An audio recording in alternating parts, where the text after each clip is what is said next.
Cool. Hi everyone. Back today with we're doing the left. Well, I guess I can do this too. Oops, feedback. Sorry.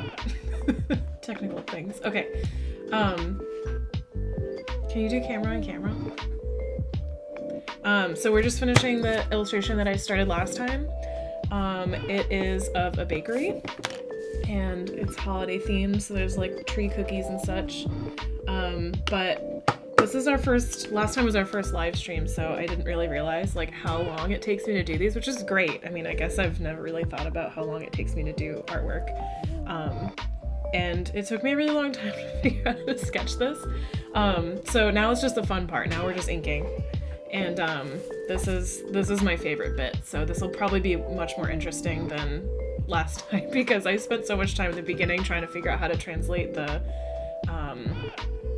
thumbnail to the sketch. So this will be a lot more enjoyable. So if you are on right now and would like to post a question in the chat, feel free. I'm gonna keep looking up to see who's on and who's got questions going, but otherwise I'm just gonna start inking and mumble to myself. There's also a few Instagram questions people sent in, so I didn't get to answer those last time. So I can definitely do this time. Just trying to saturate my brush here because it's dry. Don't want too much water.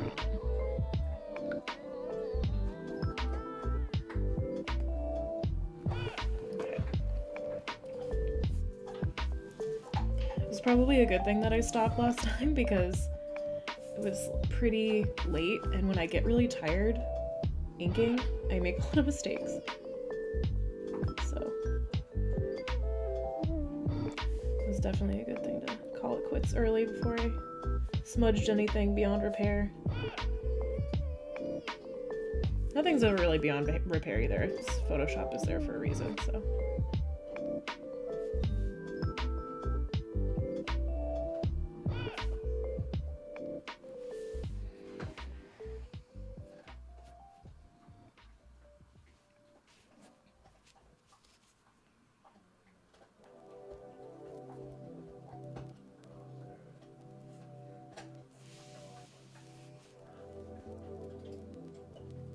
I just went right on this lady's hair.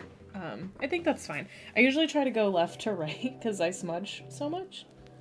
So I'm trying to be pretty mindful of where my hand is going because I often go over things that I think are dry and they're totally not dry. So I'm a little bit nervous to go into faces, but you know what? I'm gonna do it. I'm just gonna get right in there.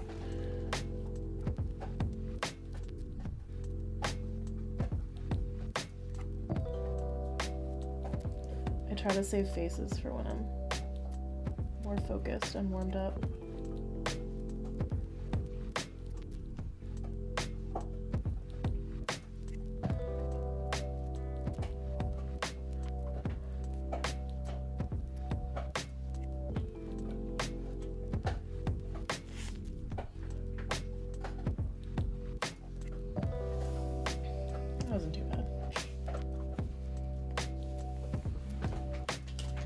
my trusty sticky notes for my hand smudging.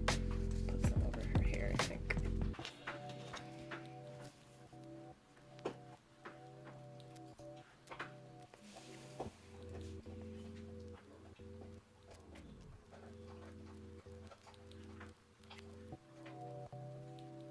The tiniest of septum piercings on this baristas. I don't know. I guess barista's already a feminine word.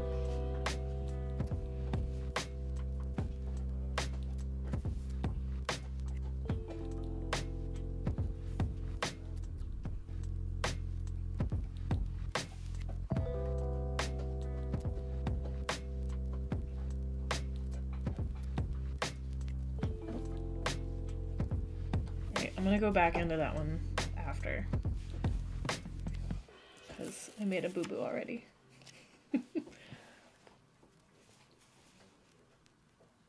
Boo-boos nobody will ever notice, but I'm still a little shaky because I just started, so.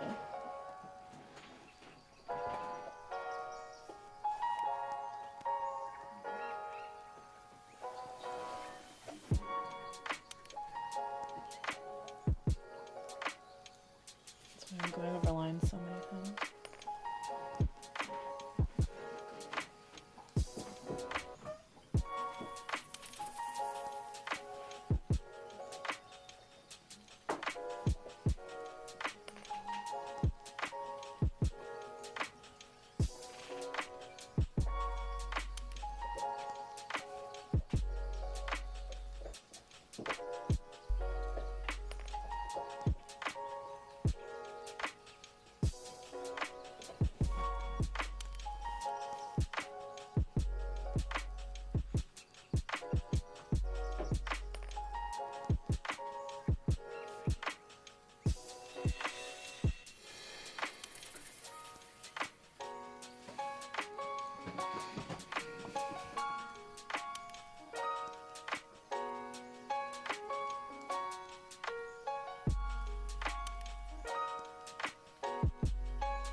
Try to be mindful of like not finishing lines all the way sometimes. I actually learned that from an art teacher that told me to look up Alphonse Mucha.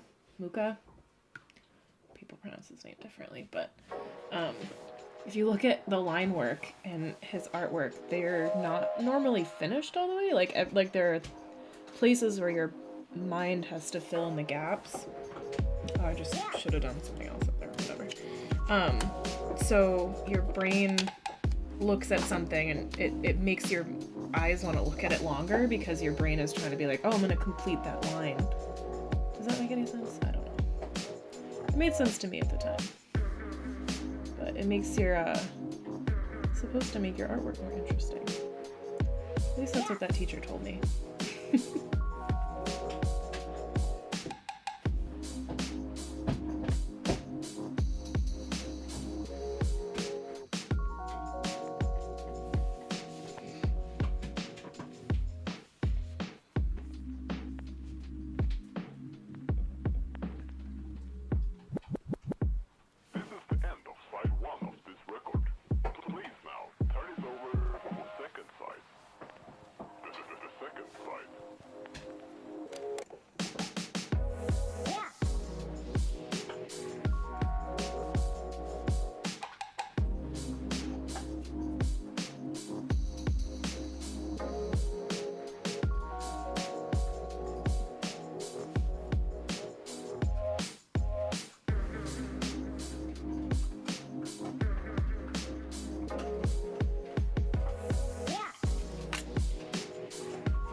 have these lines drawn in here for the outside of the case, like the pastry case, but I think I might add those afterwards in Photoshop.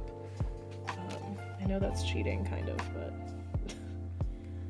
I realized I was like, oh, I'll just draw half of this, but then I realized I already drew the top of the coat, so I'm like, well, we're in it now.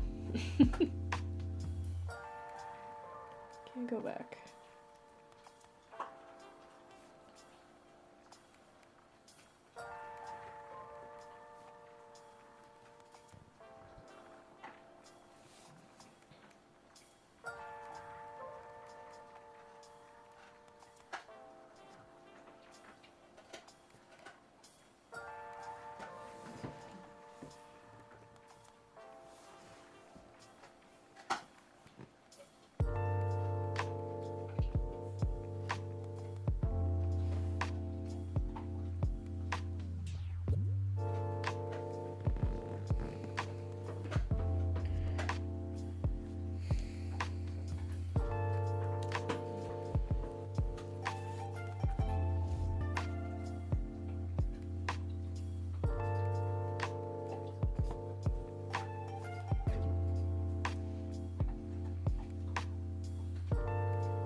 I said this last time, but I'm trying to be mindful of what's farther off in the background, because those usually want to be thinner lines.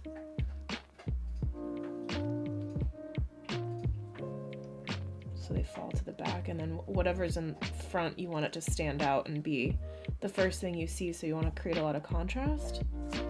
So your lines are typically thicker.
I was trying to think of something to draw. I was thinking of this bunt pan I saw in Food 52. It's like so gorgeous, but it's like I think it's like Nordic wear or something. looks like mountains. Especially when you cover a bundt cake in powdered sugar. Like, that's just such a treat.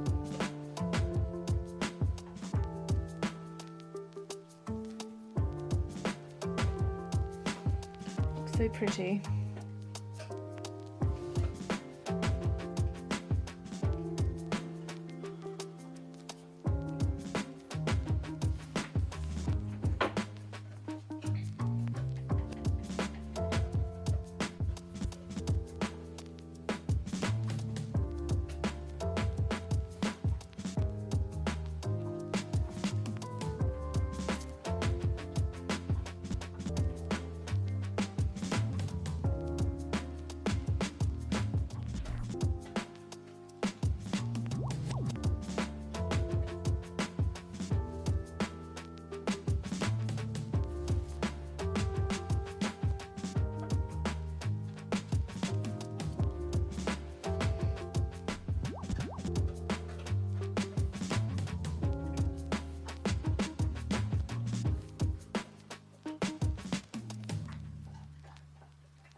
Forgot there's little cannolis over here.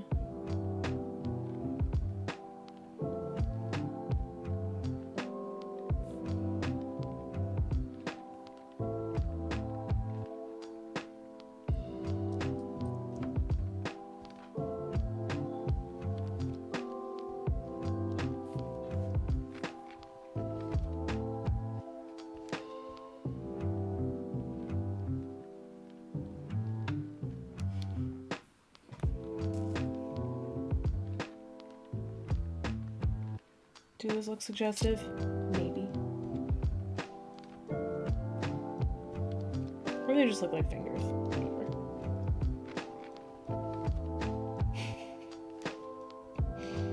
I'm doing my best over here.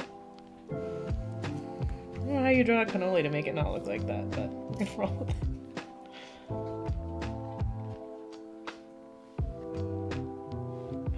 Hopefully within context you can tell what it is.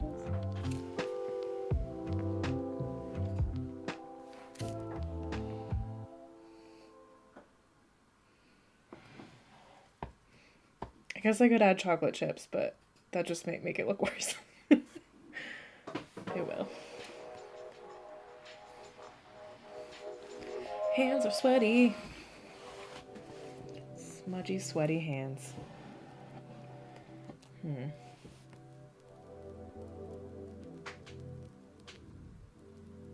know what I might try? I have this like really fun. Oh, I don't even know where it is. There it is. I have this Michael Jackson glove for when I'm working on my tablet, because like if I'm dragging my stylus around my tablet, my hand's sweaty, I can't make a smooth line, so I have this really fun glove that must also work for this. We're gonna try it out. Hopefully it doesn't smudge my sketch too much. But imagine, oh, that's so smooth. Problem solved. No more sweaty hands for this girl.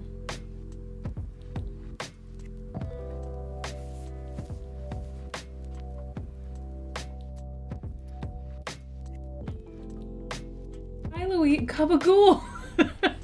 Yes, indeed. Gabagool. What's Christmas without some cannolis and some gabagool?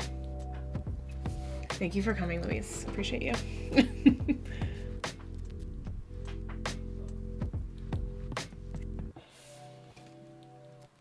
Put cream in them, it will definitely make it less suggestive. You know what? I blame the invention of the cannoli. I blame the cannoli itself.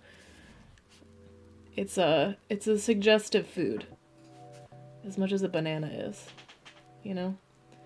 It's just shaped like that, you know? Can't do anything about it. It is what it is. I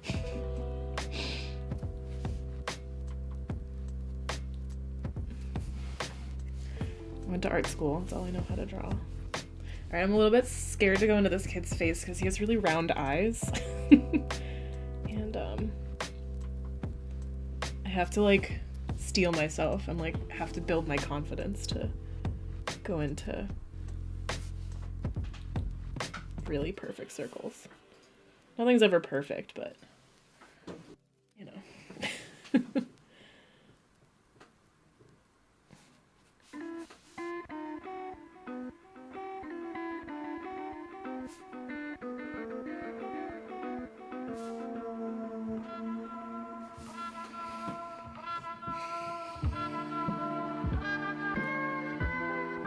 I made the decision to do a dinosaur hat. I feel like I always do those little beanie hats, like the knit hats with the pom-poms on the ends, and don't get me wrong, I love those hats, but I feel like this kid just, he was more than that. He deserved a more fun hat.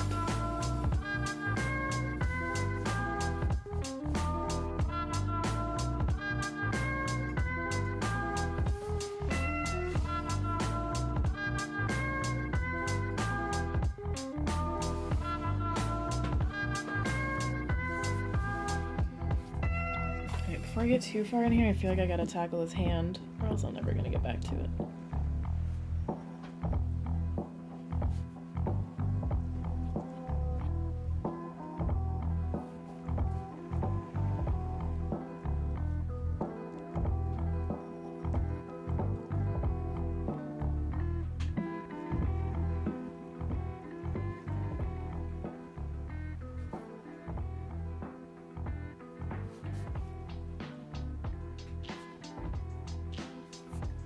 I was gonna put gloves on him, because I have gloves on her. I feel like he's the type of kid that took his gloves off just so he could put his hands on the glass case.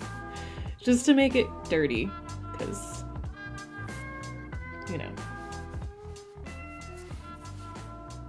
that's what you do when you're a kid. Actually, I'm 27 and I still make things dirty with my fingers. Alex hates me because I always make his phone greasy after I use it.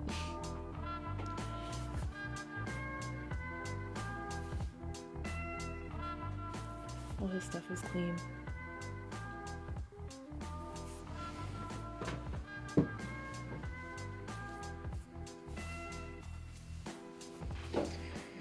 Alright, I think I have to go and do his face. I think it's happening. Alright, let's see here. very carefully. Oh my gosh, Oliver. Hi. Oliver does this really charming thing that whenever he comes, I don't know if you can see him. Oh yeah, you kind of can. He always bumps my elbow to get my attention, which is really cute when you can press Command Z, but I can't press Command Z today, buddy. This is, this is, pretty permanent. I love you.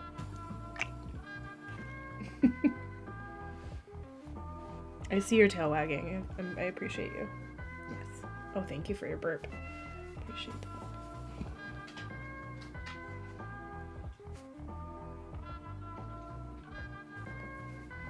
Oh, that thumb's ginormous. Oh well.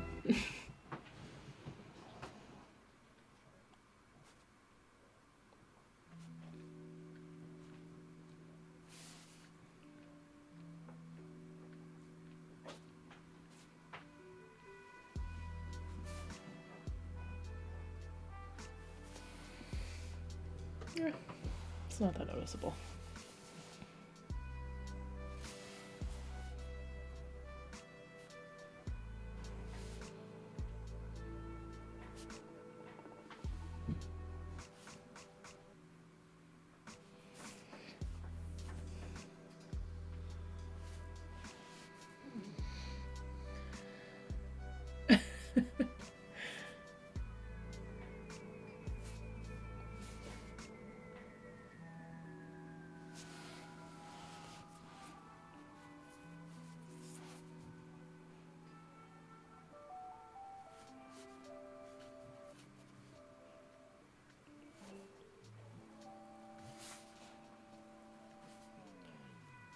You guys remember those like chunky windbreakers with like the fleece on the inside? And they also broke wind on the outside. I miss those. I had to go on eBay to find one, but they don't really sell them anymore. But they were like those really chunky fleece jackets in like these really obnoxious colors that are just like so fun, but so warm. Something about the 2-in-1 deal. The fleece and the windbreaker, it's really nice. I'm sure with all the 90s stuff coming back, somebody probably made one. I'm a little afraid to go into his eyeballs because I did that hand and it's probably still wet. Where can I go from here? I definitely still see wet spots, especially on that bundt cake. You know what? I could do the bottom of the bundt cake. That's what I can do.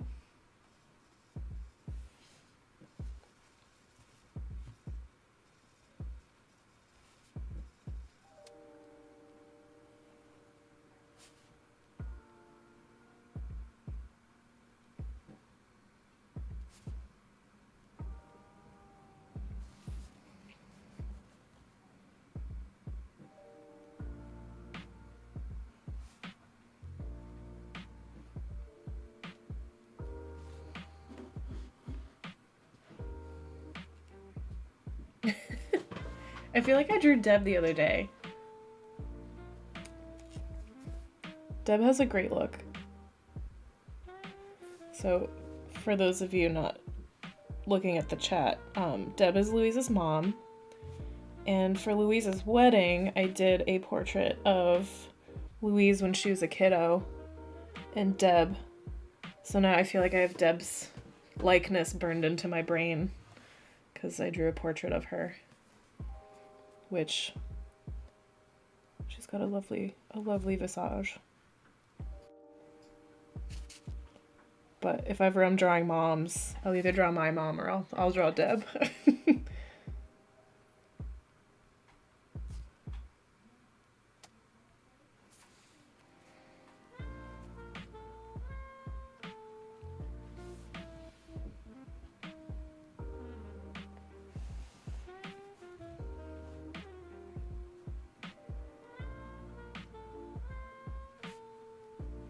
People always ask me if I put people that I know in my books.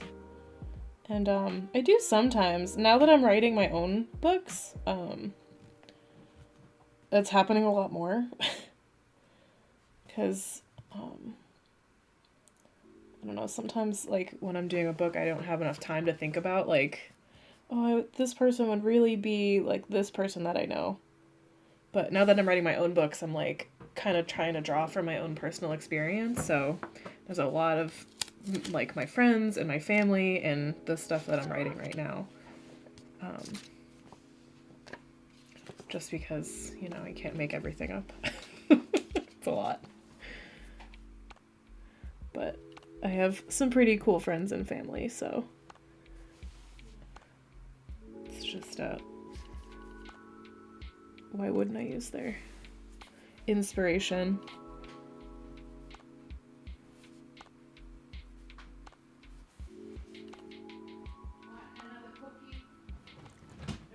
Oh, I want one.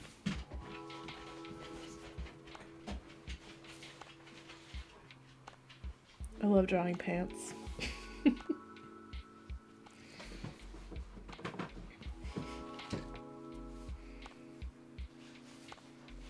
I remember when I, like, learned to draw the side seam of jeans, I was like, I'm a genius. Which everyone knows that's there, so I'm not a genius, but... You know, when you're just, like, figuring out how to draw stuff and you, like, something clicks and you're like, oh my god, I figured it out. That was one of those moments, and I still get that feeling every time I draw seams on pants. It was just, like, just such a tiny detail, and I'm like, oh man, that really makes these look like pants.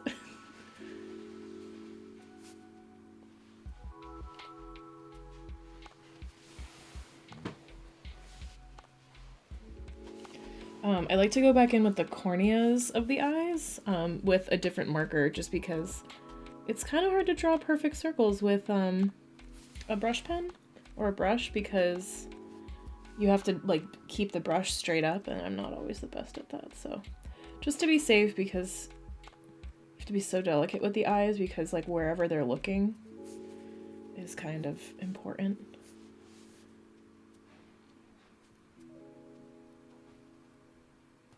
And if I'm off just a little bit, they'll be looking in, like, cross-eyed, or one eye will be looking in a totally different direction or whatever, so I usually go back in with, like, a micron or something. Or those Fuda-Senke brushes.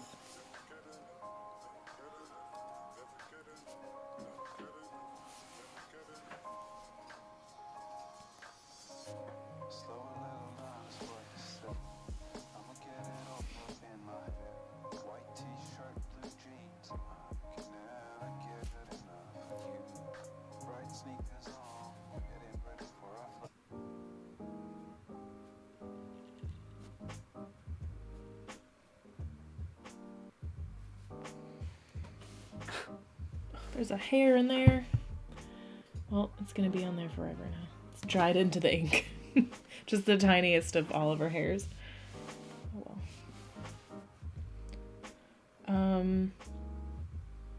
Man, those cannolis are phallic. Oh well. That's distracting. That's alright. I'm sure once I color it, you'll be able to tell they're cannolis. Whoops.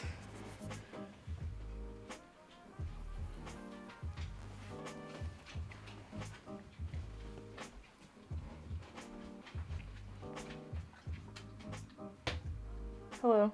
I see you. Don't come for this elbow, I swear. I'll smudge. You're very sweet. I get you. I know you want pets, but this hand is occupied right now. Carry on. Don't wag your tail at me.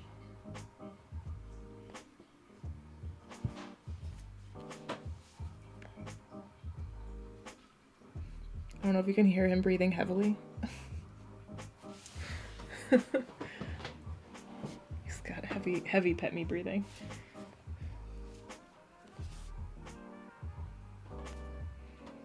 You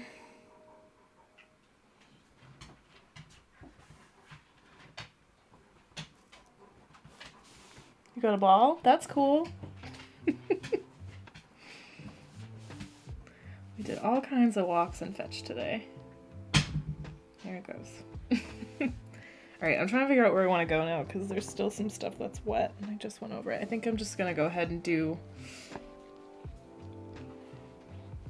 Alright. I think I'm going to go up to the top. I just have to get a piece of paper. Put it over these bits.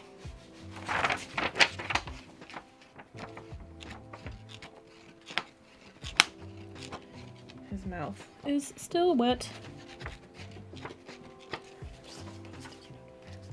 The sticky notes are nice because they stay in place. Like, sometimes I'll throw a piece of paper over something, but the paper moves and then it smudges whatever I just put down. So, paper's fine if, you know, whatever it is dry, but if it's not dry, then it's a problem. My high school art teacher slash college professor, there's two of them, would absolutely hang me if they knew I had just left this brush in the water. Never leave your bristles down in the water. It was only for a second. I promise.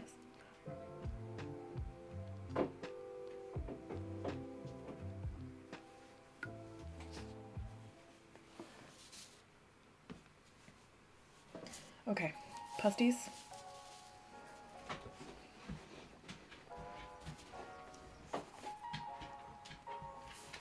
So if you weren't on Monday, thank you, Oliver. Pasties are an Italian pastry. They're like a cookie, like a super soft cookie on the outside. And you start with like a tin, and it's like a flower petal tin. And you press the cookie dough inside the bottom of the tin. And then you fill it with chocolate pudding. And then you put more cookie on top. So it's kind of like a little pie, but you don't do any cutouts. And then you bake them, and then you flip them out of the tins. And they're like these like crazy pudding pies, but they're miniature. They're really delicious. I've never had one as good as my mom makes, so I apologize. I don't have anywhere to direct you to try one. I think maybe the North End in Boston would have a decent selection, or if you have like an Italian neighborhood, I'm sure there's a bakery that has them, but my mom makes the pudding from scratch, and so much flavor in the cookies.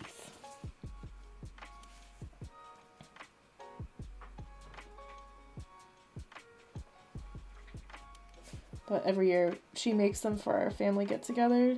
And they're like, people like hoard them. Because they're pretty hard to make. We always have a few casualties flipping out of the tins. Because if they're not cooked just right, or if the dough isn't consistency is right or whatever, they won't come out, or they'll break. Because they're like really hot when they come out of the oven. So I guess I could have just done this. Oops. They'll break and crumble, and then it's like, oh no, we have to eat that one now. You know how it is. Oh, those were like flans. Oh well. Kind of forgot what I was doing there for a second. I gotta say, his glove thing's working out pretty good.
now I really want one of these.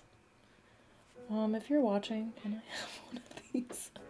That's a big ask for this time of year. She's usually making, like 24 different types of holiday cookies at this time. So I'm not gonna put more on her list because she will make them. She's a very talented baker.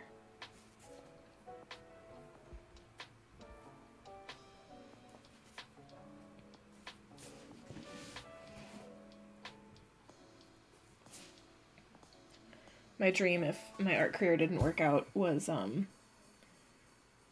Alex and I wanted to open up a diner that was like half bookstore, half diner, because I love making eggs. Like, I can make eggs like 10 different ways. I love making eggs. And like, we could run the diner and the bookshop, and my mom could make all the baked goods because she does like scones and cupcakes and whoopie pies and all kinds of delicious things. I'm gonna dare to go into this order here sign without smudging the pasties.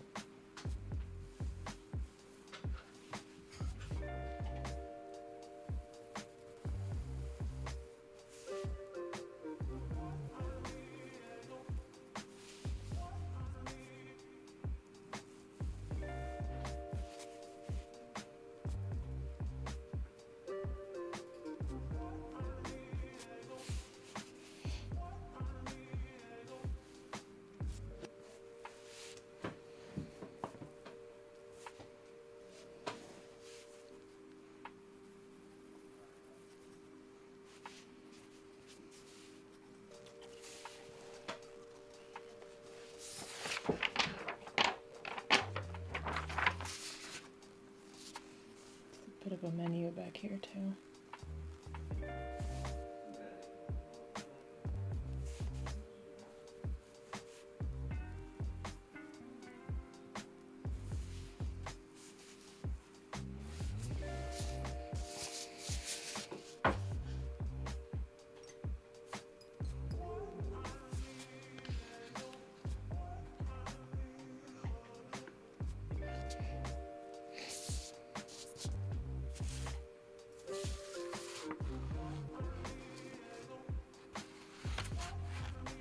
Alright, cool, no smudges, so I'm gonna go back here, do this little cash register. Actually, I'm gonna look up a picture because I drew this old-timey cash register like I knew what I was doing, but I don't remember what they look like. Old-timey cash register. Yeah, that's the one. Oh gosh, these are so ornate.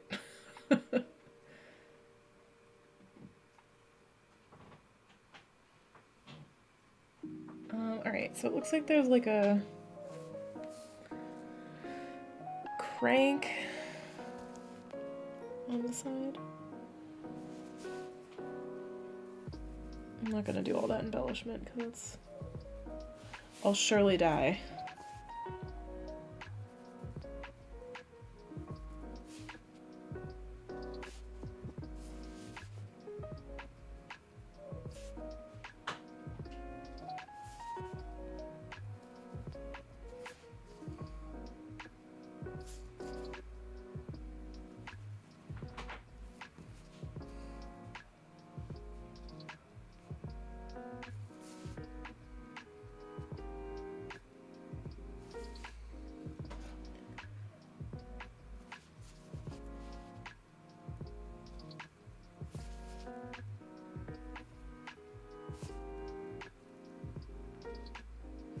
I'm definitely making this illustration far more detailed than it needs to be, but I'm having a good time.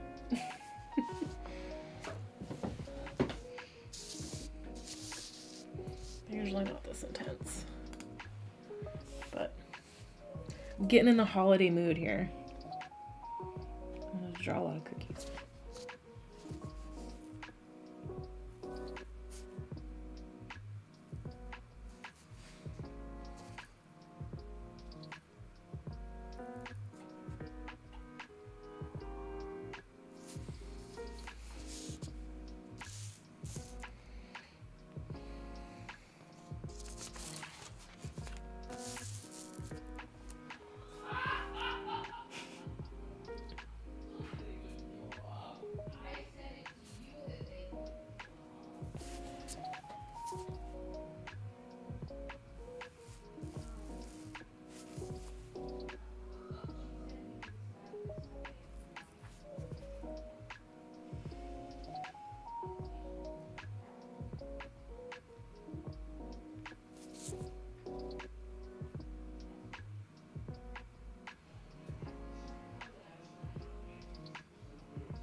Oops. That's not straight, but oh well. You can't really tell.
Why did you practice that? Oh, because you thought I was leaving?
I'm gonna try to do this cat butt before I get too carried away with this girl over here.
while I'm doing this girl's hair, I'm gonna go ahead and answer these Instagram questions. Because I have been silent for a few minutes, and that's excellent television. Okay, let's see here.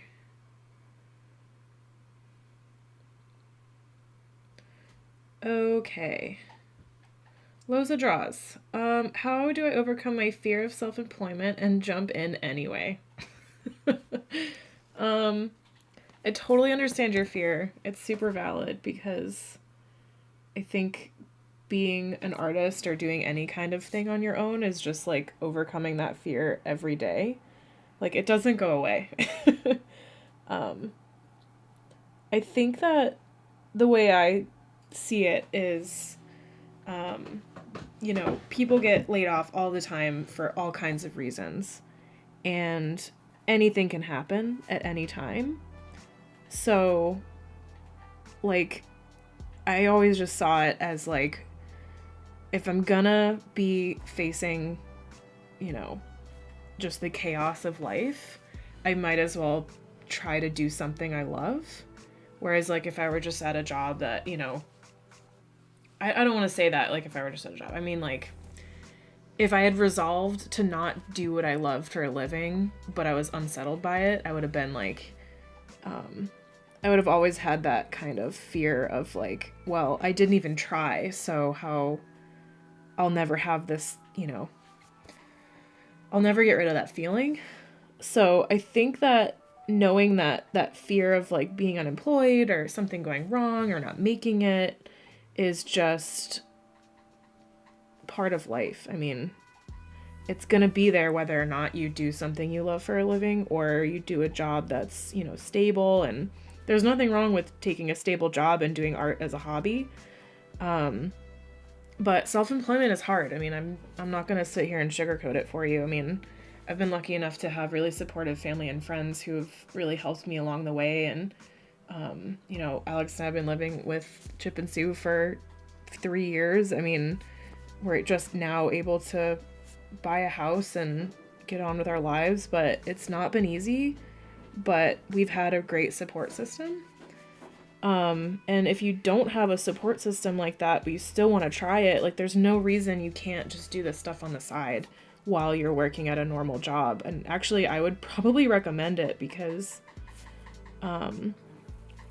I just came out of, you know, 3 years in the publishing industry, and I didn't make a ton of money because you have to earn your stripes first, and, like, there's all these, like, gatekeeping rules or whatever to being an artist, which is totally crazy. But, you know, if you don't hit it right and you're not discovered or whatever, that stuff takes time. And I'm still working on it. So, and that's why I think that, like, people are like, oh yeah, you've made it, or how do you know when you've made it, or whatever. Like, I don't think you ever make it. I think you have to keep doing things to survive. And, you know, you're constantly like, okay, what's next for me? What am I doing next? How do I stay afloat? Like, that never goes away. And that's why kind of doing what you love for a living helps, because if I'm going to be in the rat race doing all this stuff, not able to relax, like, I might as well be doing something I love. And I honestly, like, failure isn't an option for me. I have to do this for a living, so, like, no matter what, I have to make this work somehow, which is why I'm here doing this YouTube channel, because I didn't find that publishing made enough, and it paid fine, but I just felt like I wanted to do something a little more authentic and do art that I wanted to do instead of telling other people's stories, which is why I'm starting to write my own stuff. But I needed to go through all of the publishing rigmarole and everything to learn that stuff about myself. So, and I never would have learned it if I didn't just jump in. So that's the thing. You can try to see, you know, 5-10 years from now, but you can't. Like, you just won't know until you go through, I don't want to call it hell, but it kind of seems like it at the time. But it's not going to be easy, but I think it is rewarding when you make those little victories. it's not impossible is what I'm trying to say too. Like, when I was in 5th grade and I was like, I want to be an artist. Like, I was watching Avatar: The Last Airbender commercials and they were drawing Aang and Katara. And I was like, oh my gosh, somebody does that for a living. And I'm like, well, why not me? Why can't that be me? Like, it's not like these people are celebrities. Like, anyone can be an artist. And it's just a matter of working really hard and sticking to it. And, you know, like this past year, like I had a moment where I was like, oh, I'm gonna give up. Like, I really, for the first time in my life, felt like I didn't have any other options. And especially, like, if you follow me on Instagram, you see how many books I've done in the past 3 years, and you're just like, oh, she's crushing it. Like, yeah, I did a lot of work, but, like, paycheck-wise, it still wasn't enough to, like, sustain, you know, the life that I wanted. And, like, it was fine to live off of, but I definitely want to start having a family soon, and there's all these things that I want to do with my life that doing those kinds of books and those kinds of jobs through an agency that was taking 30% was just not enough for the lifestyle that I wanted. So, yeah, I wanted to make a change, and I think that's part of it too, is you just have to you gotta pivot. Gotta keep pivoting. And just don't be afraid. Like, I mean, you have to fight that fear every day, and ask any artist, like, if they say they're not afraid, then they're lying to you. It's rough out there for a pimp, man. Can I say that on here? I don't know. This little sleeping cat is so cute. I never draw cats because I'm a dog person, but cats are really cute. I don't think I can deal with, like, the cats not loving you back kind of thing. I know cats love people, but I have a golden retriever, so he just smothers me all the time with love, and I need that. I'm weaker than most.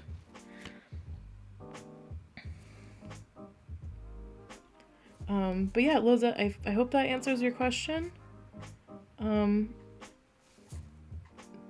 Just do it, man. Also, just don't quit your job right away if you have one. Or if you have some kind of stable income. Like, what I did was I just left my job that I had, and I mean, it needed to happen just because I couldn't have, I don't know, it's just how my brain works. I'm very all or nothing. And, but if I could give advice to new people who are thinking about freelancing, like, make sure you have money saved for the times where it's slow. And, just do it at the end of the day. Like, make sure you're taking care of yourself health-wise and mental-wise, so that at the end of the day you can curl up and do what you love and post it. Just post everything. And that's something that I couldn't do because I was so busy with the publishing work. Like, I just totally neglected my own personal work and posting things, and as a result, I don't think I got kind of pigeonholed into doing books that were about, like, historical women, which, like, here for it, but I want to do other stuff too.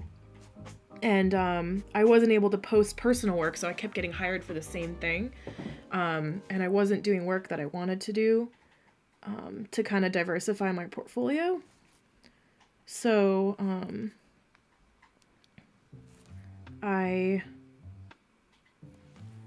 would just say, just do what you love on the side and don't compromise anything. Like, don't compromise for the industry, don't compromise for people who doubt you. Just do exactly what you love, and there's gonna be some kind of community out there who loves what you're doing. And oh, sorry. My head is blocking the camera. Alex is like, your big head is blocking the camera. No, I didn't say that. I do have a big head, though. My dad says it's the Slavic roots. Apparently Slavic people have big heads. If anyone knows if that's true, let me know. But I don't mind. More space for my brains. Or lack thereof.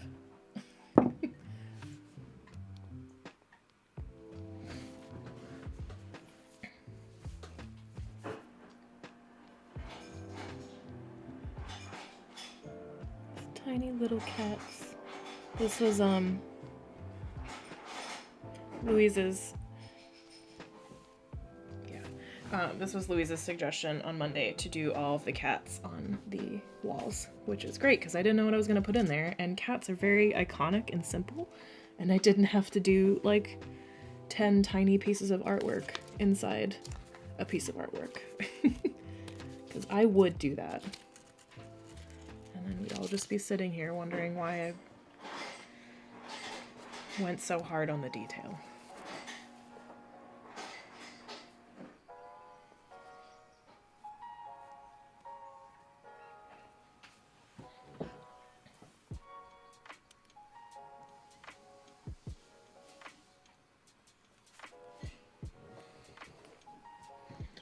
All right, what is the next question?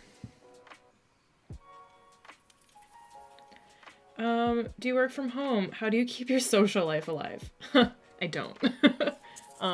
Anybody who is close to me knows that I'm a really social person, but I was a hermit for like 3 years because I was trying to do my career thing.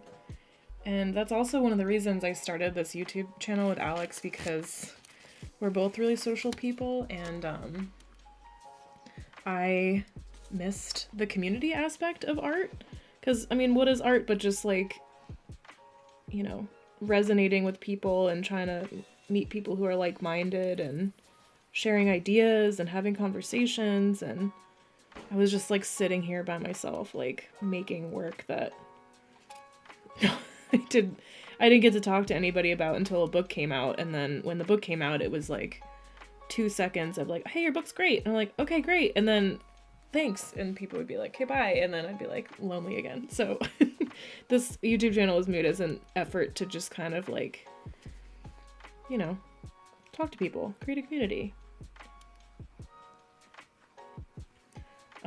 But yeah, as far as social life goes, I've always been pretty serious about my work, but once I started doing publishing and freelancing, it got to the point where I just didn't have time to do anything like that. Like, I was just under crushing deadlines all the time.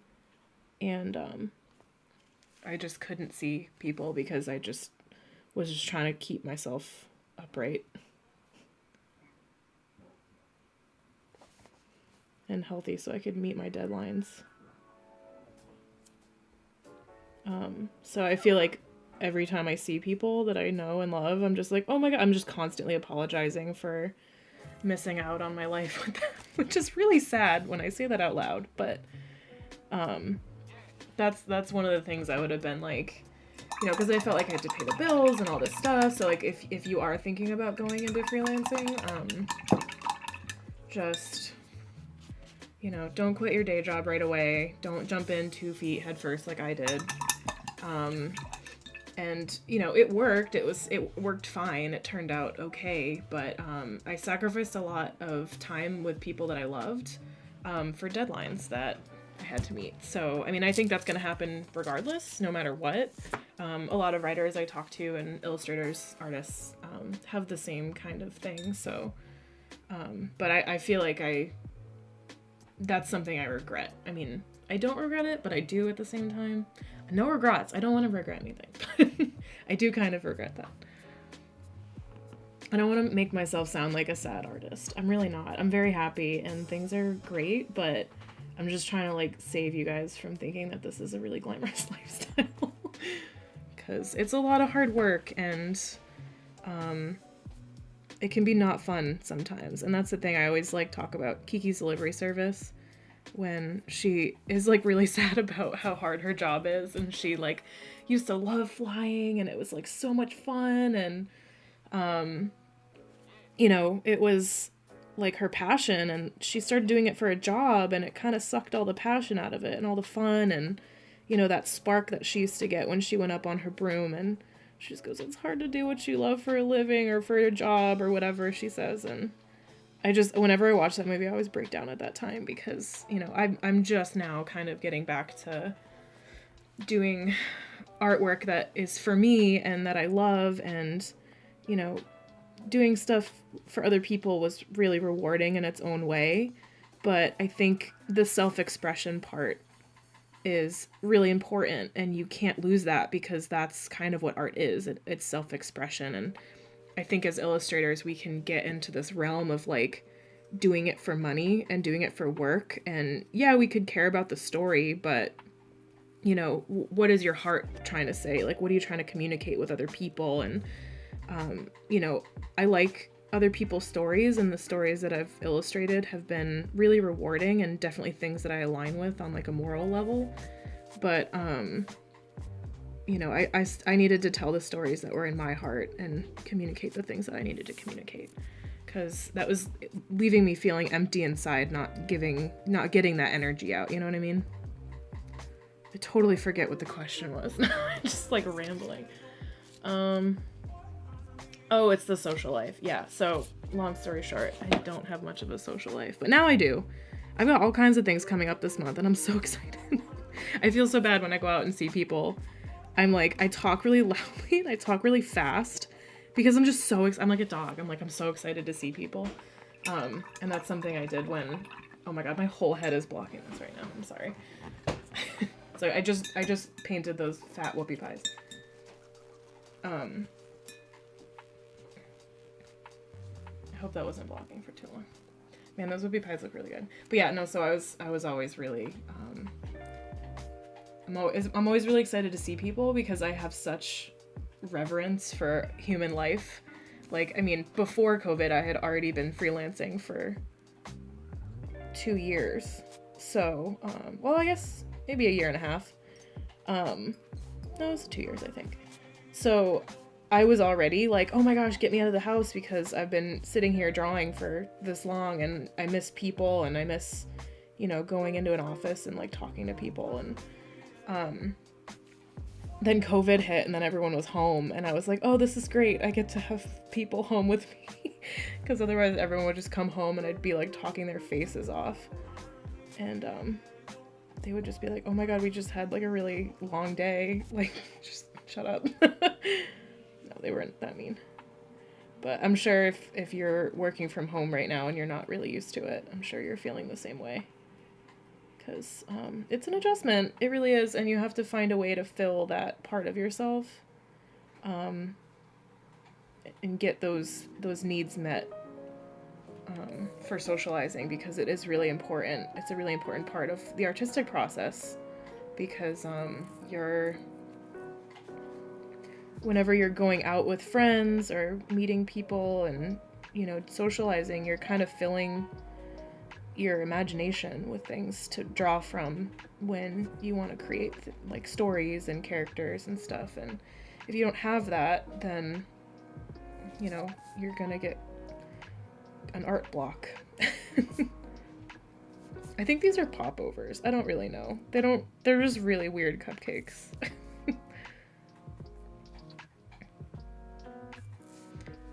So yeah, I know a lot of artists who choose to be kind of self-isolated, which is great. I would encourage at least, you know, trying to get out and experience the world, because that's what's going to set you apart from other artists, is, you know, your own perspective on life. It's a weird popover. I don't know. Just, you use your imagination. These are some treats from Whoville, that's for sure.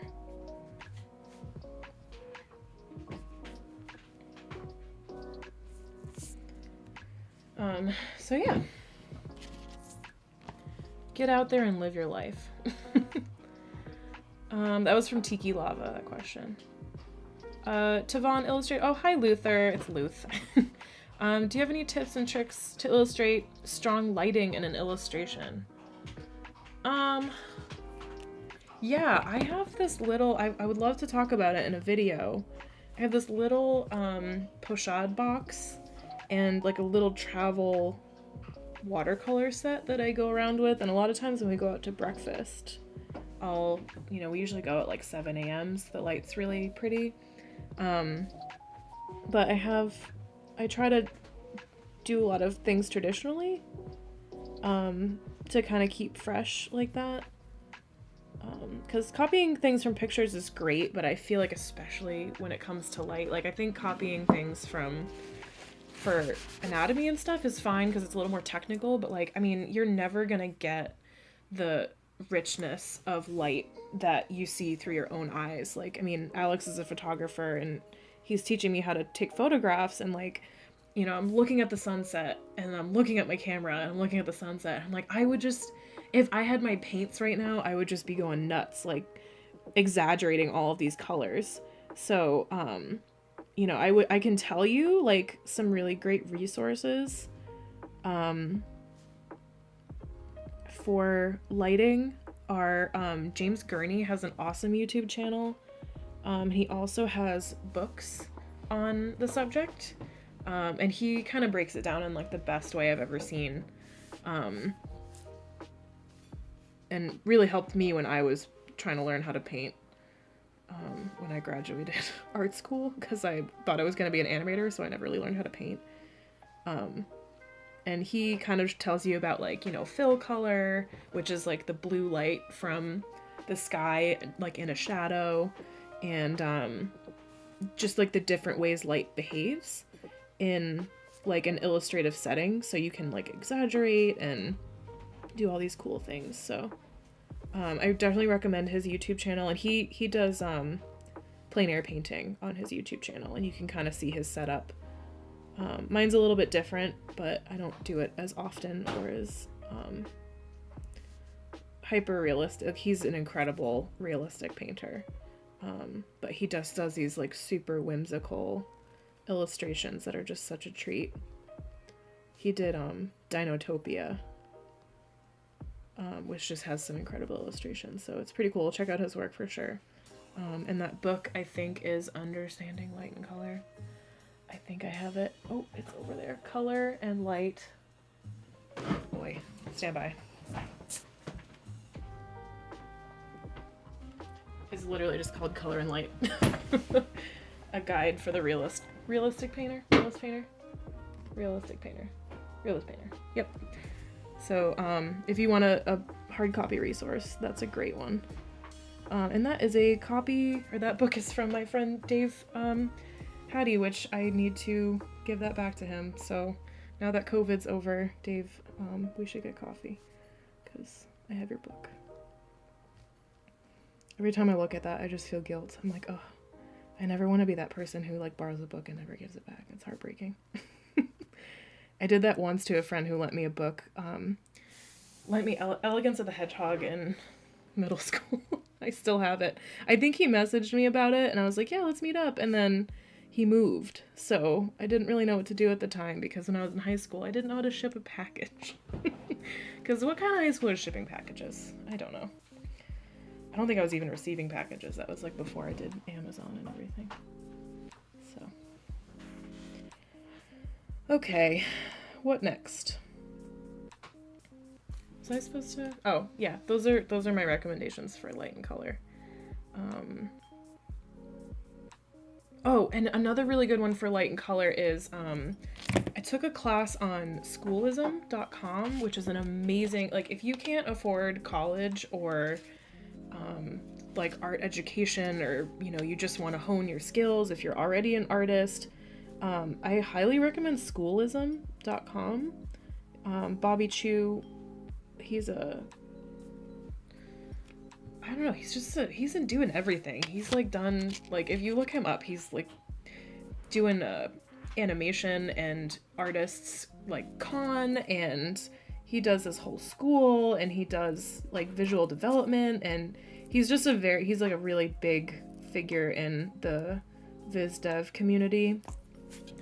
And he founded this school with a bunch of other industry artists, and by industry I mean like it was like mostly animation, but now it's kind of like illustration, and there's like a couple children's book artists. But I took Nathan Fowkes, he's a background painter and concept artist for a bunch of different animated features, but he did a pretty killer watercolor class, and I didn't end up finishing it, unfortunately, because I had a deadline that I had to meet. But he is a master landscape painter, like incredible, and very like humble dude.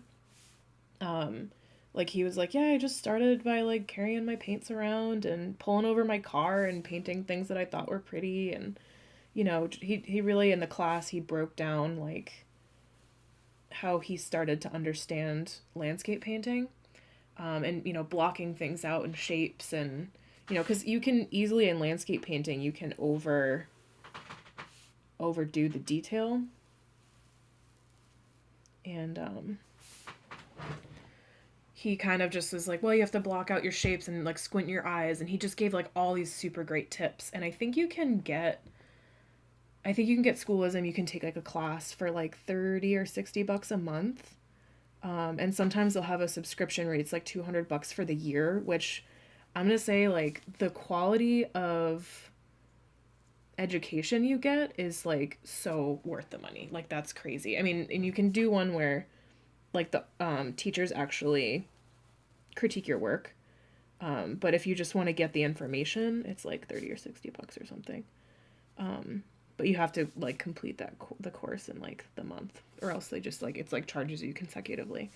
But yeah, just an incredible resource. They have all kinds of stuff on there. They have gesture drawing, and I've only ever taken Nathan Fowkes' class, but it's a pretty darn good resource. But he taught me a lot about light and color and simplifying things, because clearly I'm not the best at simplifying. I have to remind myself to simplify. But when it comes to light and color, that's a good thing to do, because to create an atmosphere, you want to like not have too many things jumping out at you. Everything kind of like blends together and flows. So I would check that out for sure. I think it was like watercolor landscape with Nathan Fowkes or something. He's got a few different ones on there, but they're pretty great. I wish I had time to do more of those, but I feel like I learned what I needed to learn for painting, but I'm kind of like swinging with the pendulum back to like inking and comics and stuff that I always wanted to do, but I was like, oh man, I have to learn how to paint because I'm going to be a children's book illustrator. And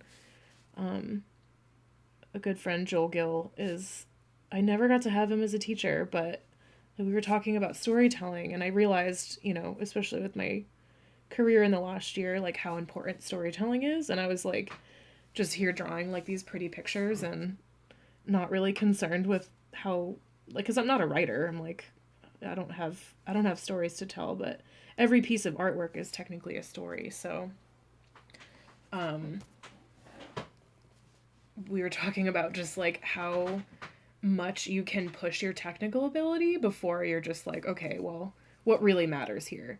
And, some of the greatest artists of all time have the simplest style and like the most unrefined technical ability. And I think I was kind of hiding behind technical ability, and what really mattered was telling the story. And I was just trying to be like perfect technical ability and missing the point of why I was doing art in the first place. So I think I learned what I needed to learn with painting, and I'll always keep learning, but I don't think I'm going to focus on it as much. I think now I'm more focused on like, what kind of stories I want to tell, and getting into the nitty gritty of like what's in my soul. It's terrifying. All right, next question. Thank you, Luther. Louisa Cohn. Louise, you're so supportive. I love you. Thank you. When did you know you wanted to be an artist? I tell this story when I go talk to schools a lot, because Avatar: The Last Airbender is back, like, on Netflix, and they have, like, their own channel now and everything. So, like, I'm thrilled, because I used to get up, or I used to, like, set my alarm on my flip phone, for 8 o'clock on Friday night when Avatar: The Last Airbender came on. And I never missed an episode, and I caught the reruns on Saturday. And they would draw, I think somewhere in like season 2 or 3, they would draw the characters during the commercial breaks. And I was like, that's it. That's what I want to do for the rest of my life. And I think that was around 5th or 6th. I must have been 6th grade. 5th or 6th grade, I can't remember. But, oops. I just made a boo-boo, but that's okay. So yeah, that was like the first time I realized that like people do this for a living. And you can tell a really powerful story and resonate with a lot of people. And yeah, whenever I say like, do you guys know Avatar: The Last Airbender? And the kids go, oh my god, they're like the Cabbage Man, or not the Cabbage Man, the foaming mouth guy. They're like, I love that show, it's so good. And I'm so happy they're doing more stuff because they're just like, it's such a good story. It's got such good character development. Oh, I just love it. Also preaching empathy, which like, oh, just chef's kiss. Oh, I have red lipstick on, damn it. All right, so I've got the pies, got the cake. We're pretty much almost done here. This is pretty good. What time are we at? 8:30? Ooh, I got half an hour to finish these cookies. So yeah, I knew in 5th grade I wanted to be an artist. And ever since then, it was just not giving up. Like, I will not rest until I do this for a living. And I had this, it came off because we cleaned up my desk and moved things around, but I had this Octavia Butler quote from the last book that I was doing. Like, I think it was like, I'll make this happen, or so be it, see to it, or something. Or I'll find a way to do this, so be it, see to it. And that was just like, so embodied my experience as an artist, because like, I mean, she struggled as a woman of color being a writer in like the sci-fi world, and you know, she has just made these stories that have resonated with so many people and opened people's imaginations. And you know, she started out same as all of us, like, you know, just having a dream, and I'm sure she thought those same things, like, why not me? And you know, I'm sure she said that over and over to herself when she doubted herself. She's like, I can't afford to think these thoughts of failure. I'm going to figure out a way to do this, and that's the way it is, and get back to work. And I love her for that. She's such a great person. Well, was, and I love her books.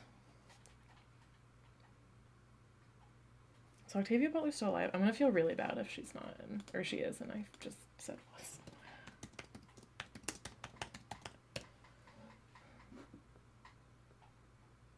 Oh, she did pass away in 2006. Oh, that's really sad. Rest in peace. Genius woman.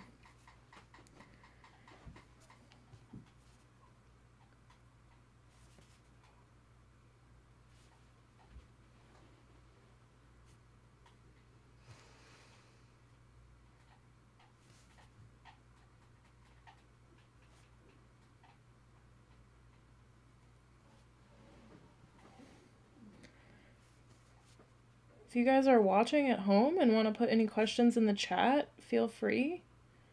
We're almost wrapping up here. I'm just painting these little tree cookies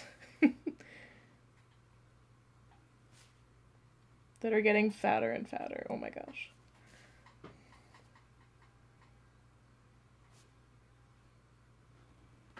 I love a fat sugar cookie though. One that you can really sink your teeth into. Those are fun.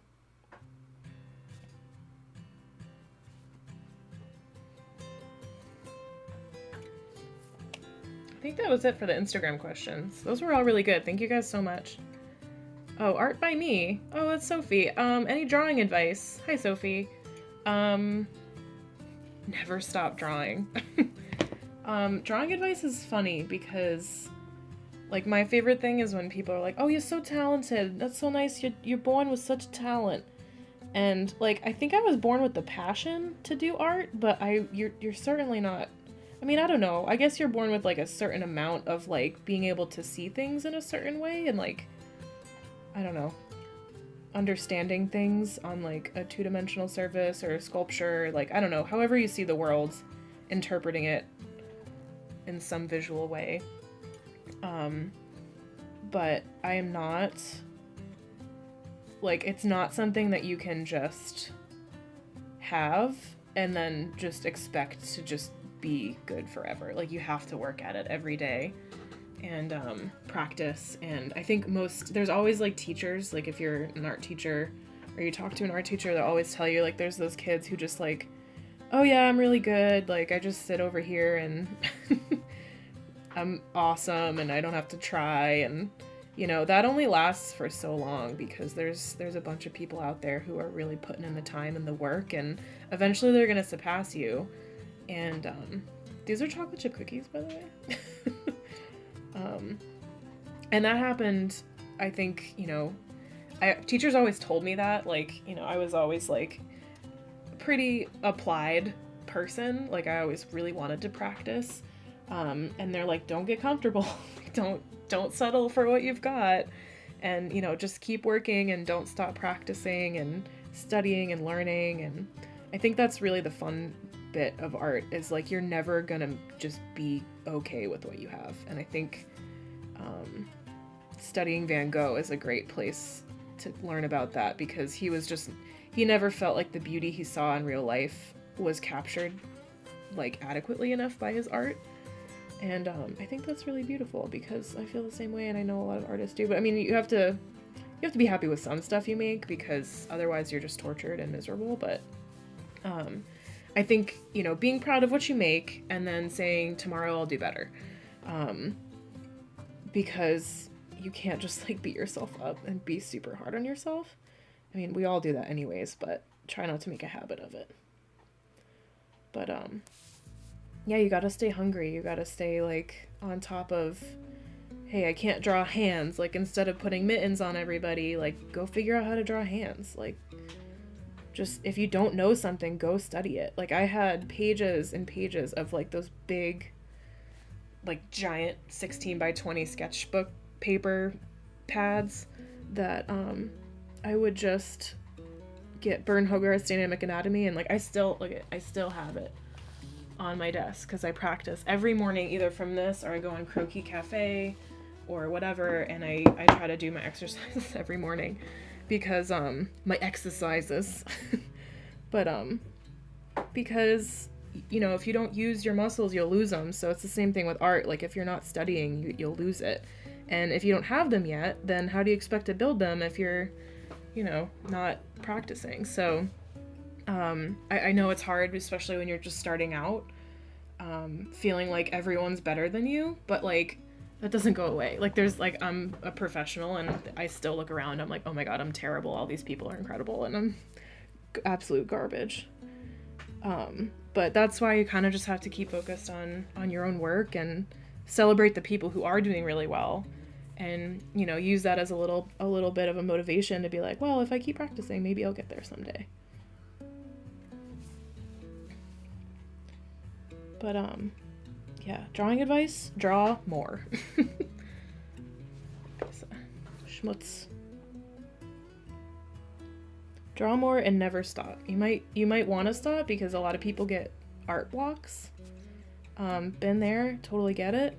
You know, I haven't had one in a while, because I was thinking about this the other day. Like, I used to get art blocks all the time, and I like wouldn't draw for days or weeks or whatever, and I'd be like, oh, this sucks. Like, I have the energy to draw and I have the passion to draw, but I just don't know what to draw. And I think like being in the publishing industry where you don't have a choice, or just being in like an art industry in general where you just have to like, you draw or you die, like physically, emotionally, financially, have to keep drawing. And I think that I just beat art blocks out of myself. But that said, I haven't done personal work for a while, so I think now that I'm getting into like more personal work again, I'm sure they'll come back, but I have a little bit more of a toolbox to kind of combat them. But also, a lot of people who are younger in art or newer in art or whatever have this like idea that everything you do has to be perfect. Don't get me wrong, I've been there. And I like, it's like when you get a new sketchbook and you're like too afraid to put like, you know, bad drawings in them, or like you tear them out because they're not good enough, or you don't want people to see them. But like, you know, I just get printer paper, and I don't know if I have them right next to me. I get those like Moleskine cahiers, because they're kind of just like garbage. I mean, they're still nice sketchbooks because they take ink really well, but they're really just like thin paper, and I don't care if I just like write in it or, you know, make a crappy drawing or whatever. But just get some printer paper and just draw. Like, draw crap, you know? It's not gonna look good. Nobody's gonna see it. But you just have to get your blood flowing again, you know?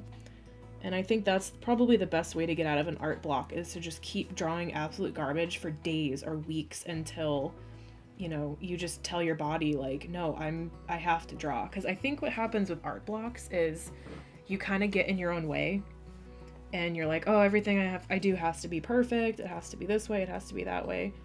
And you're giving yourself too many rules. And I think that with art, it's important to just draw, just make garbage, make trash. And I think for every like 100 garbage things you make, or studies you know, just getting your hand moving, you're gonna make some real magic, and you're gonna get that blood flowing again. So whether you just have like a package of printer paper, or just a sketchbook that you got from like the Christmas tree shop or something, like, I would advise not going out and getting like a really expensive sketchbook, because I do this too, where you're just like, oh, I can't, it's too precious, it's too nice, like, what could I possibly put in here that would be worthy of such binding? Just don't do that to yourself. Just get printer paper and just draw. Because I think we stop ourselves from making things because we want them to be perfect, and that just doesn't happen. It's not realistic. And then you get constipated. You get art constipation, and we don't need that. That's bad. So get out of your own way.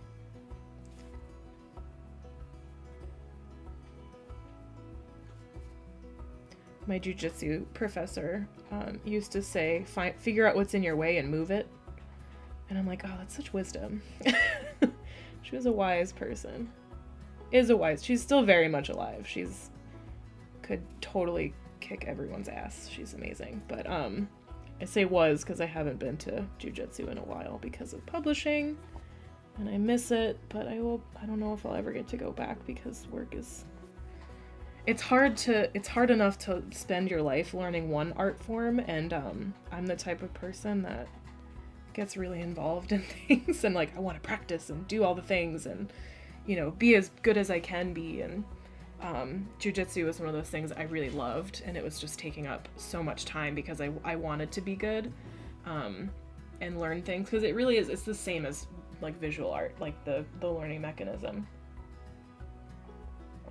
because you're like learning the moves and figuring out like different like variables and how to mix and match them. And it was a really great analogy for artwork, but alas, there's only so much time in the day. I really wish I didn't have to like go to the bathroom or sleep. It would save me a lot of time.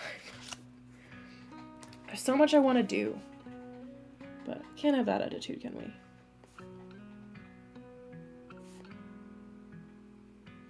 Oops. Oh, that wasn't as bad as I thought it was gonna be. Okay, we're getting there, guys.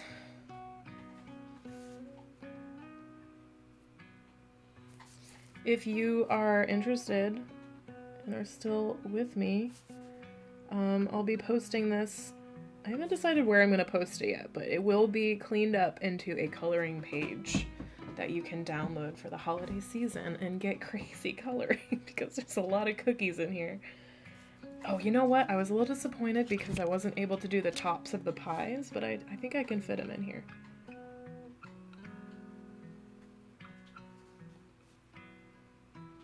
Oops, I'm gonna have to erase that line in Photoshop.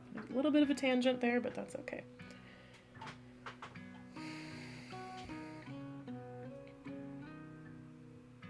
I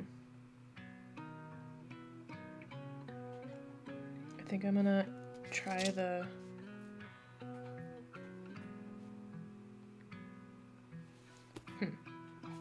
Oh, she needs pants.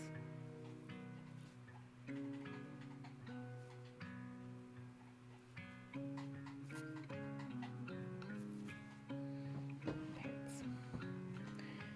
Try this order here sign over here. Oh, we're doing good on time.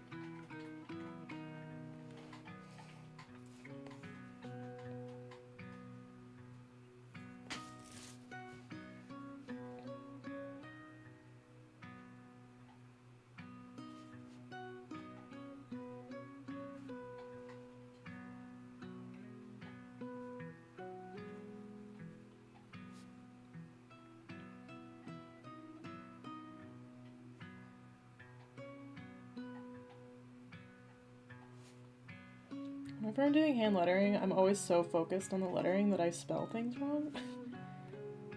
Which has been really embarrassing when I've done it for like covers and stuff. They're like, you spelled laundry wrong? And that's like one of my revisions that I get back. And I'm like, sorry. At first, when I first did it, I tried to like explain myself, like, oh, you just get like really into the lettering, and then I just stopped. I'm like, you know what?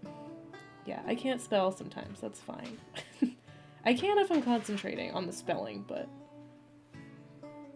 when I'm drawing filigrees, the spelling's not as important.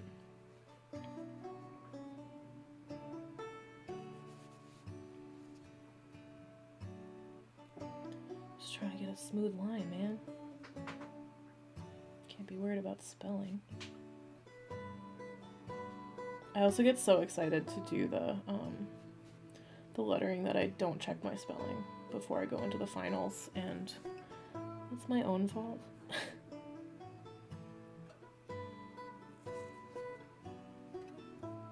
That's definitely been one of the things that, like growing up, I'm just like, okay, just take a deep breath, slow down, assess the situation, check your spelling. But usually I'm glad that there's editors because, you know, I would be really embarrassed if things got published that way, because then it's definitely my fault. But alright, I'm gonna clean. There's always like these little bits and bobs. I'm gonna leave this brush for a second, and then I'm gonna get a micron and do the eyeballs. Oops, I don't have one in here.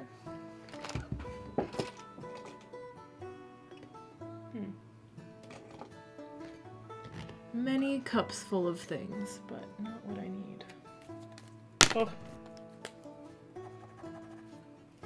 That one's dry.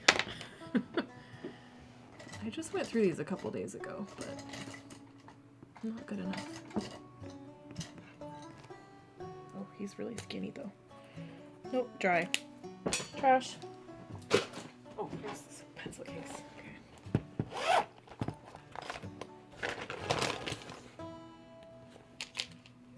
Wow, I am so not having any microns. Oh well. Oh, here's one. Okay, that one's good.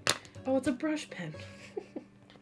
Rats. Oh, I did want to talk about if anyone's caring to ink at home and doesn't want to drop, I think it's like 30 bucks, which I get it if you're not like, if you're just starting out and you don't want to spend that on a brush for the Winsor & Newton Series 7. This one is a Pentel. You can get these on jet pens, and you can get the Series 7 on jet pens as well. I really like jet pens for like any kind of comics. And sorry, I'm just being gross for a second. Any kind of comics stuff, like I get all my inks on jet pens. I find the prices are a little bit better than Blick, and also they just have like some really good guides to choose from, and selection of like manga and stuff. I'm like at a loss here. I don't know. I had like so many that I was like, man, I have so many. Oh, here we go. Oh, winner. Okay, here we go. Trusty Micron 05. For the eyeballs.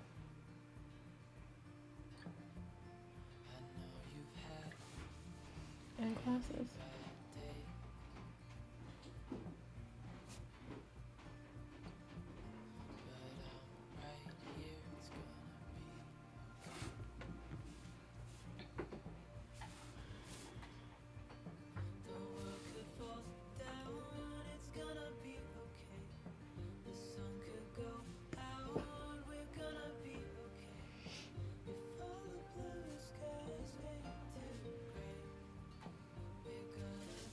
Tiny little chocolate box over here too.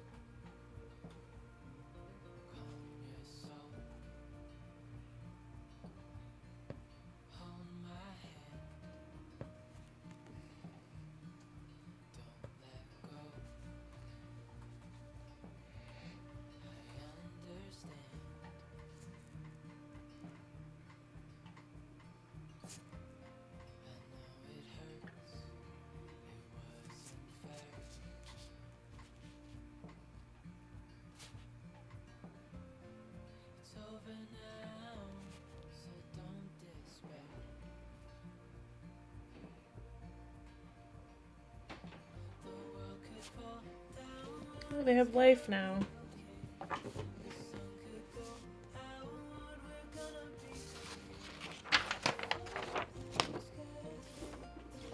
Guess I'm gonna go back and finish this tray. Because I didn't do that.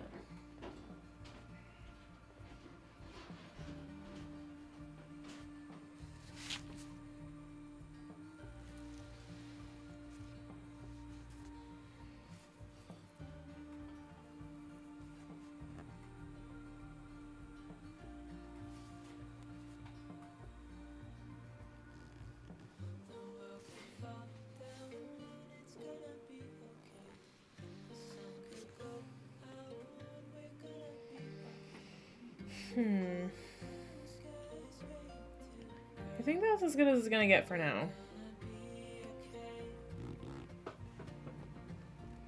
I don't want to go too crazy. I guess this would be the floor line.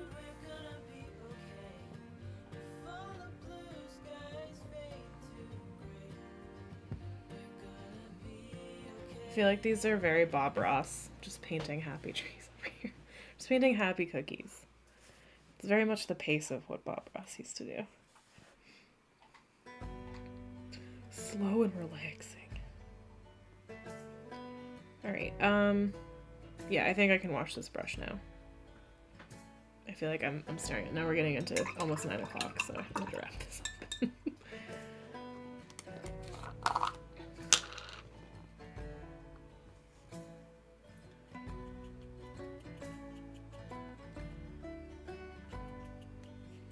I think what I'll do once, I'm gonna take a step away from this, and then I'll come back a little bit later and come in with the kneaded eraser and erase the red lines, because that will make it, when I pop it into Photoshop, that'll make it a little bit easier to adjust the levels and make it so that I can pull out the lines and make a nice clean coloring page. The last few times I inked stuff, I totally forgot to do the erasing bit in real life, and then when I put it on the computer, I had a bunch of like red splotches that no amount of level adjusting could help because they were pretty dark. So like areas like this and like here where it's pretty, the red still shines through quite a bit. We'll definitely, I have to go in like with the stylus in Photoshop and take those out manually, which is kind of a pain in the butt because I just work so hard to ink it. I have to like almost like re-ink it in spots that still have the red, so but I'm gonna step away because sometimes things aren't quite dry, and like I would go in and just like do this and then smudge all of my work. So yeah, we're gonna take a step back. We're gonna take our time, and then I think I can do the finishing touches.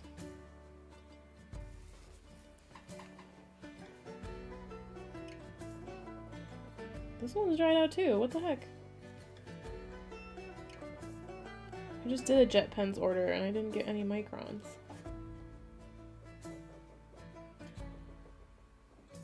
Gonna have to wait until this.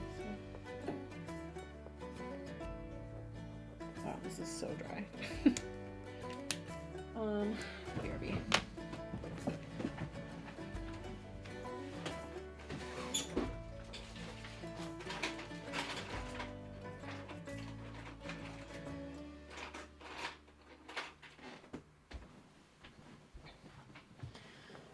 Alright, I'm officially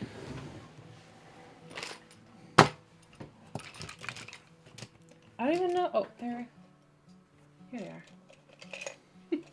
I'm like, I had those like Futosenke brushes that I used last time. I don't know where they went. I didn't put them back in my pouch. That's all.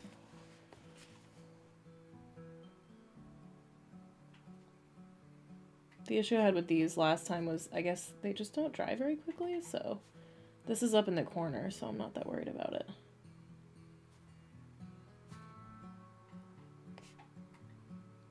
My hand isn't gonna breeze over this.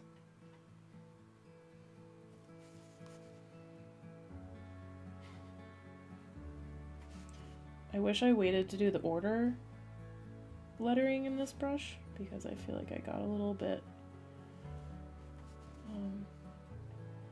messy with it with the other one, but that's okay.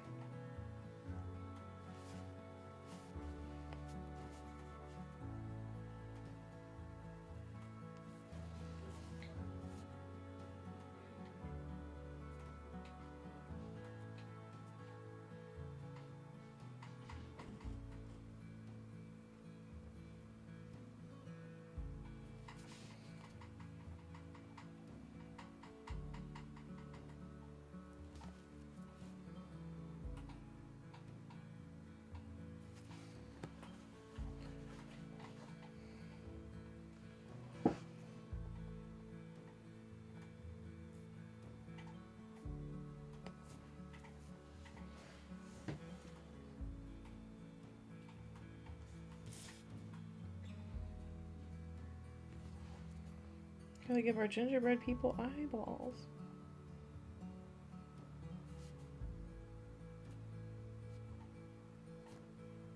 Because they're like gingerbread monsters. They spread a little bit too much on the pan.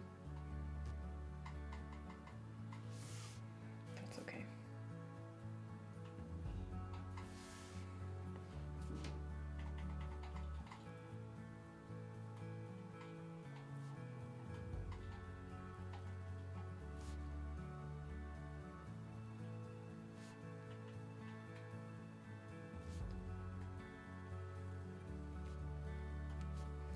Drawing the frosting on there was really unnecessary, but I did it anyways. Alright, it's almost 9 o'clock. I think we did it. I think this is good. This happened. I'm gonna refrain from putting in any more detail because it's just gonna get outrageous. But yeah, there it is. So I will probably post the final on the Schminstagrams, and I don't know if I'm gonna do the coloring page public or not. It might be on the Patreon, I haven't decided yet. But I feel like 'tis the season for giving, and I feel like everyone could use a coloring page. So I might just put it downloadable.